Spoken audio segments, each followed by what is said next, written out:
Telangana BJP వచ్చే ఎన్నికల కోసం సర్వశక్తులు ఒడ్డుతోంది. ఇప్పటికే ప్రధాని మోడీతో పాటు అగ్రనేతలు నడ్డా, అమిత్ షాలను రంగంలోకి దించిన పార్టీ వివిధ రాష్ట్రాలకు చెందిన సీఎంలను కూడా రప్పిస్తోంది. ముఖ్యంగా యూపీ సీఎం యోగి ఆదిత్యనాథ్తో ప్రచారం చేయించాలని భావిస్తోంది. యోగి బ్రాండ్ తమకు ఉపయోగపడుతుందన్న అంచనాతో ఉంది.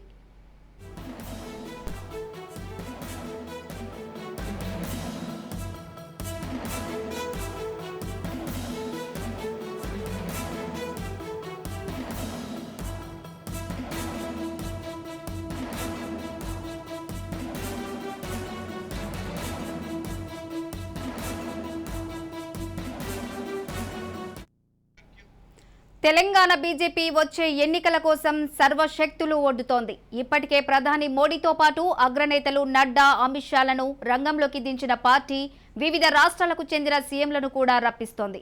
ముఖ్యంగా యూపీ సీఎం యోగి ఆదిత్యనాథ్తో ప్రచారం చేయించాలని భావిస్తోంది.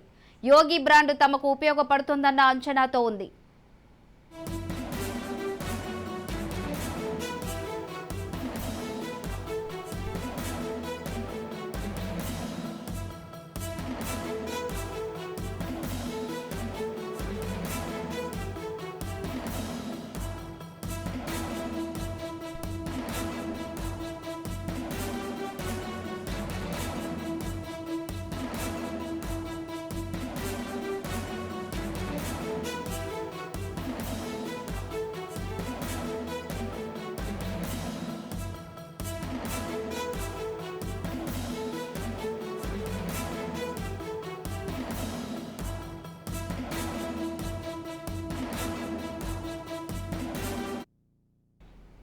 తెలంగాణ బీజేపీ వచ్చే ఎన్నికల కోసం సర్వశక్తులు ఒడ్డుతోంది.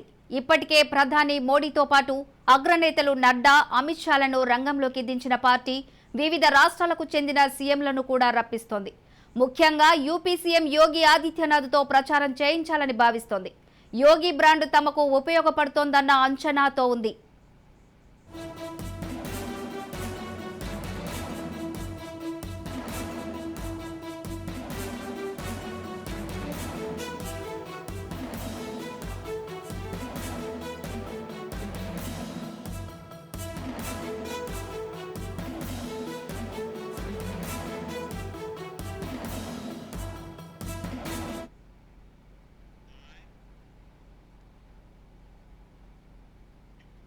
తెలంగాణ బీజేపీ వచ్చే ఎన్నికల కోసం సర్వశక్తులు ఒడ్డుతోంది. ఇప్పటికే ప్రధాని మోడీతో పాటు అగ్రనేతలు నడ్డా, అమిత్ షాలను రంగంలోకి దించిన పార్టీ వివిధ రాష్ట్రాలకు చెందిన సీఎంలను కూడా రప్పిస్తోంది.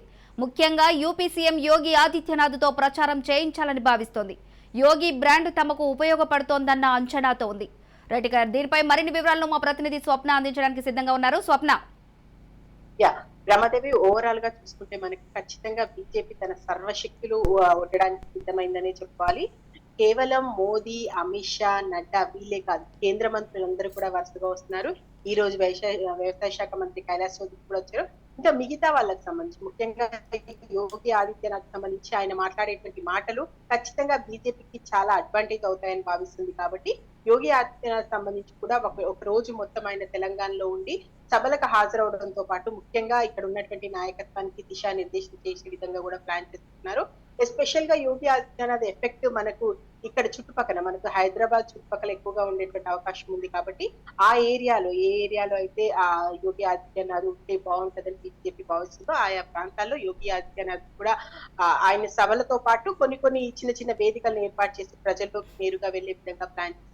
సో మొత్తానికైతే బీజేపీ ఇక్కడ ఉన్నటువంటి నాయకులు ఎలాగో వెళ్తారు, ప్రజల వద్దకు వెళ్తారు, ఏం చేస్తారో చెప్తారు. కాబట్టి మిగతా రాష్ట్రాల ముఖ్యమంత్రులు, ఎక్కడైతే బీజేపీ పాలిత రాష్ట్రాలు ఉన్నాయో ఆ రాష్ట్రాల ముఖ్యమంత్రులు ఆయా రాష్ట్రాల్లో ఏం చేస్తారు అంటే ముఖ్యంగా బీజేపీకి సంబంధించి ఎలాంటి ప్రణాళికలతో ముందుకెళ్లారు, ఎలాంటి పథకాలు రచించారు, అక్కడ ప్రజలు ఎంత సంతోషంగా ఉన్నారు, ముఖ్యంగా కేంద్రం నుంచి ఒకవేళ అంటే డబుల్ ఇంజన్ సర్కార్ కావాలంటుంది. ఒకవేళ డబుల్ ఇంజన్ సర్కార్ అయితే ఏ విధమైనటువంటి ఉన్నతమైనటువంటి స్థితిలో అక్కడ ఉన్నటువంటి ప్రజలు ఉన్నారు, ఈ విషయాలను పదే పదే చెప్పడానికే ప్లాన్ చేస్తున్నారు. ముఖ్యంగా యోగి ఆదిత్యనాథ్ లాంటి వాళ్ళు వచ్చి మాట్లాడితే ఖచ్చితంగా అది ఎఫెక్ట్ చూపుతుంది. ఇక్కడ ఉన్నటువంటి ప్రజలు కూడా యోగి ఫ్యాన్స్ ఉన్నారు కాబట్టి వాళ్ళతో డైరెక్ట్ గా ఇంట్రాక్ట్ అయ్యే విధంగా కూడా ప్లాన్.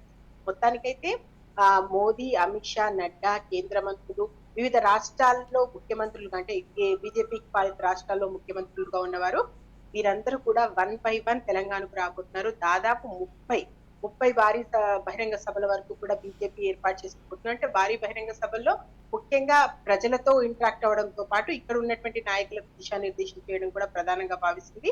ఆ రాష్ట్రాల్లో బీజేపీ అధికారంలోకి రావడానికి అవలంబించినటువంటి విధానాలకి అక్కడ ప్రజలకి ఎలాంటి ప్రామిస్ చేశారు, ఏ విధంగా ప్రజల లోపలికి వెళ్తున్నారు, సో ఇవన్నీ కూడా చర్చించుకోబోతున్నారు. సో ఓ రకంగా చెప్పుకోవాలంటే కేంద్ర అధిష్టానం తెలంగాణ మీద సీరియస్ గానే ఫోకస్ చేస్తుందని చెప్పాలి. వన్ బై వన్ తెలంగాణకు వస్తారు. తెలంగాణలో ఏం జరగలేదు ఇప్పటి వరకు కేసీఆర్ సర్కార్ సంబంధించి ఎలా చేయడంలో విఫలమైంది, ఏ విధంగా అంటే ముఖ్యంగా బీజేపీ ఫోకస్ చేస్తుంది ఏంటంటే బీఆర్ఎస్ కి సంబంధించి ఇది పూర్తిగా కేవలం ఒక కుటుంబానికి చెందిన పార్టీ. ఇక కాంగ్రెస్ విషయానికి వస్తే కాంగ్రెస్ ని నమ్మాల్సినటువంటి అవసరమే లేదు, ఈ 60 ఏళ్లలో ఏం చేసింది. సో ఈ రెండింటిని ఓ రకంగా టార్గెట్ చేస్తూ మాట్లాడడంతో పాటు బీజేపీ వస్తే ఏం చేస్తుంది, అధికారంలో ఉన్నటువంటి రాష్ట్రాల్లో ఏం చేసింది, అదేవిధంగా కేంద్రం ఎలాంటి పనులను ఇప్పటివరకు చేపట్టింది, తెలంగాణలో ఒకవేళ అధికారంలోకి వస్తే కేంద్రం సపోర్ట్ ఎలా ఉంటుంది, ఇవి ప్రధాన అంశాలుగా తీసుకొని ముఖ్యంగా వాళ్ళకు ఉన్నటువంటి ఎజెండా ఎట్లాగో హిందుత్వ ఎజెండా ఉండనే ఉంది. సో దాన్ని కూడా ముఖ్యంగా పరిగణలోకి తీసుకొని బీజేపీ అయితే తెలంగాణలో ఫోకస్ చేసే విధంగా కార్యాచరణ అయితే ప్రారంభించిందని చెప్పొచ్చు. Right Swapna, thank you.